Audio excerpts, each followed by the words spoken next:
Hello guys, welcome to 5th Generation Hobby Shop and welcome to another unboxing and testing po.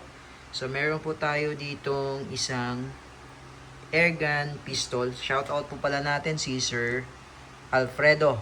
So ngayon po, ito po ang Glock 19X. Glock 19X po by Umarex. This is fully licensed po. Fully licensed by Umarex. This is the Glock 19X Coyote. Yan. This is airgun pistol po. Chambered in 4.5mm steel ball. Ang bala niya po ay bulitas. Ayan. So, ito po yung kanyang bala. Bulitas po siya na 4.5. 4.5mm in diameter po yan. Tapos, ito naman po yung kanyang hangin. Or yung kanyang CO2. Or kanyang propellant. Yan. Glock 19X Coyote siya. In color. And meron siyang standard sight pa rin ng Glock. Rail for accessories. Tapos may mga markings po yan. Ayan. Tapos ito yung all steel na siya. Yung internals niya, bakal na po. Ayan. Ayan. Airgun po siya. Airgun pistol. Okay. So ngayon po, maglalagay po tayo ng bala tapos CO2 for testing po tayo. Okay. So Sir Alfredo, ito po pala yung kanyang flashlight. Yung additional po. Flashlight. Tapos meron siyang laser. Laser. Yan yung flashlight. Sa kabila, yung laser. Ito yung switch ng laser. Green po siya, no? Green. As ito naman yung switch ng flashlight. Yan. At tapos, ito naman po yung knob niya, yung adjuster pala. Adjuster. So, adjust po yan. Tapos, dito lang po yan ilalagay. Ganyan siya. So, meron siyang alin. So, lagay natin para makita nyo lang. Bali, rechargeable po siya. Type C po yung charger niya. Ayan.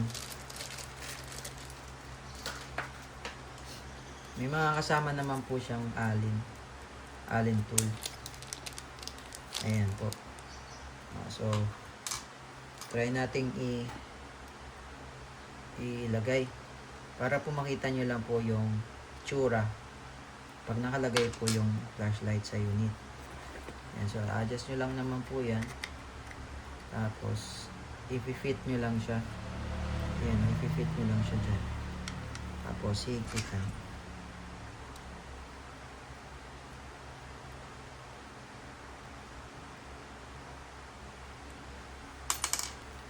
Ayan, so, ganyan po ang itsura niya. Ayan, nandito kasi yung switch niya. Pag nakahawak kayo sa barrel, ayan, dito yung switch niya. Tapos pwede nyo siyang i-ganon. Ayan. Sa kabila naman, pwede rin ganon. Ayan. Ayan. So, naka-design talaga siya na ganyan. So, ayan yung flashlight, sir. Ngayon, ito yung kanyang magazine po na CO2 type magazine. Ngayon, ang paglo-load ng bala, madali lang siya. Actually, pwede mo siyang isagad sa dulo yung spring. Meron siyang stopper. Ayan. Tapos, dito nyo lang po ilalaglag yung bala. Ayan. Ilalaglag nyo siya dyan.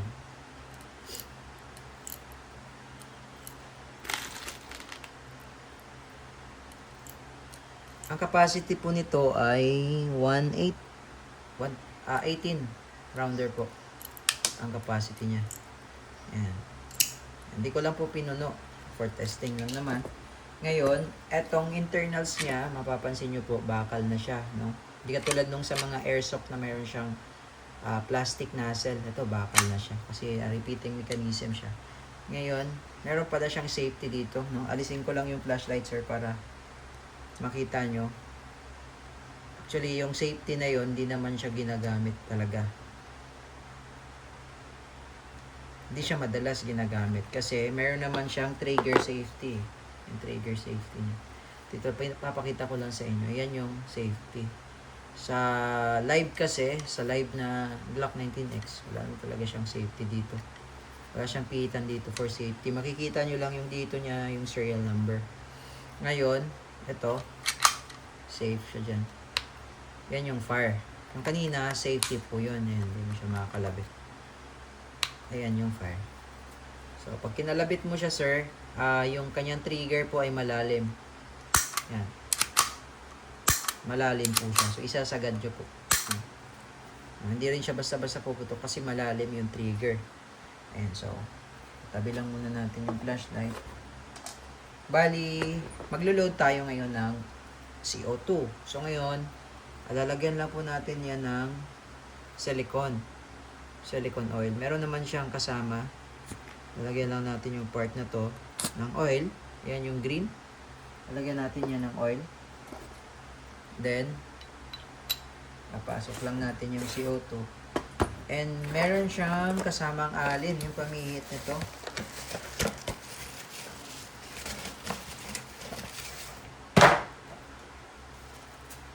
Ito yung alin tool. Tapos, ito naman po yung kanyang mga... Yan, ito yung kanyang mga OIM, yung manual. Operating Instruction Manual. Ito naman yung sa maintenance manual. Ayan. Made in Eurmerx. Made in Germany by Eurmerx.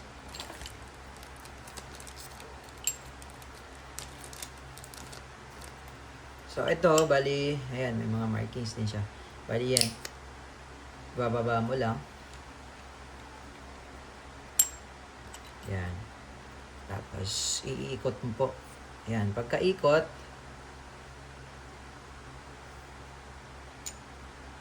yan, pagka hinigpitan mo siya, punctured na po yung CO2 niya, no? Ngayon, ibabalik nyo lang yan. Yan. Okay, so loaded naman tayo ng bala, tapos punctured yung CO2, ibig sabihin pressurized na po siya. Yan. Okay, testing po natin. Glock 19X po. Airgun pistol, chambered in 4.5mm, steel ball. Okay. Okay, so testing po. Glock 19X, chambered in 4.5mm, steel ball, bolitas po ang bala, CO2 powered. Ayan, ayan po yung ating target. And firing. One shot. One shot.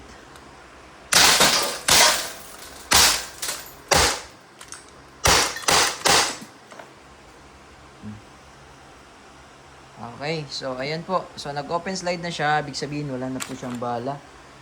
Pero may mga may CO2 pressure pa siya, no? May pressure pa. Okay, so ayan. Tulak mo lang siya, then release. Hammer down. All goods po. Glock 19X Coyote Airgun Pistol by Eurmerx.